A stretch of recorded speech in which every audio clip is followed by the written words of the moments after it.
শিয়াল, হাতি আর কুমিরের গল্প। একদিন গভীর জঙ্গলের ধারে বড় নদীর পাড়ে শিয়াল হাঁটছিল। গরমে কাহিল হয়ে গেছে, পেটেও ভীষণ ক্ষুধা। শিয়াল ভাবে, হায় হায়, যদি একটু খাবার পেতাম। ঠিক তখনই সে দেখে, নদীর তীরে এক বিশাল হাতি জলের ধারে দাঁড়িয়ে পানি খাচ্ছে। হাতিটা শক্তিশালী আর গম্ভীর। শিয়ালের মাথায় বুদ্ধি খেলে গেল। সে ভাবে, এই হাতিকে যদি ফাঁকি দিয়ে কিছু খাবার জোটানো যায়।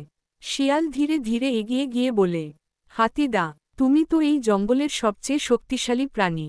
তোমার সাথে আমার বন্ধুত্ব হলে আমি নিশ্চয়ই অনেক নিরাপদ থাকব। হাতি হেসে বলে, বন্ধুত্ব করতে সমস্যা নেই, তবে তুমি এত ছোট্ট প্রাণী, আমার কাজে আসবে কি? শিয়াল তখন ফন্দি আটে। সে বলে, তাহলে আমার বুদ্ধি দেখে নাও। আমি তোমার জীবন একদিন রক্ষা করব। হাতি কিছুটা অবাক হলেও হেসে মেনে নিল।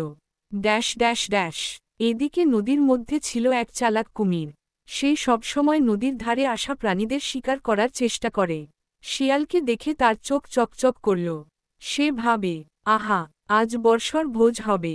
কুমির হঠাৎ পানি থেকে উঠে এসে শিয়ালের সামনে মুখ বড় করে বলল, এই ছোট্ট প্রাণী, আজ তুমি আমার খাবার। শিয়াল ভয়ে কাঁপতে লাগল, তবে বুদ্ধি হারাল না। সে চেঁচিয়ে হাতিকে ডাকল, হাতিদা, হাতিদা, তোমার বন্ধু বিপদে পড়েছে। হাতি দৌড়ে এল। কুমির তখন শিয়ালকে মুখে নিতে যাচ্ছিল। হাতি এসে তার বিশাল দাঁত দিয়ে কুমিরকে ঠেলে দিল। কুমির জলের মধ্যে সজোরে পড়ে গেল। কুমির রাগে গর্জে উঠল, কিন্তু হাতির শক্তির সাথে পেরে উঠল না। ভয়ে পেয়ে সে নদীর গভীরে চলে গেল। Dash dash dash. শিয়াল স্বস্তির নিঃশ্বাস ফেলল।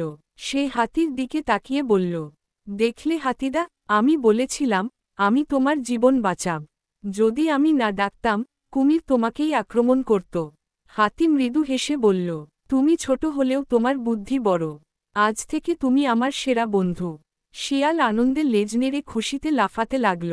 আর জঙ্গলের সবাই জানল, শক্তি বড় হলেও বুদ্ধি আর বন্ধুত্ব আরও বড়।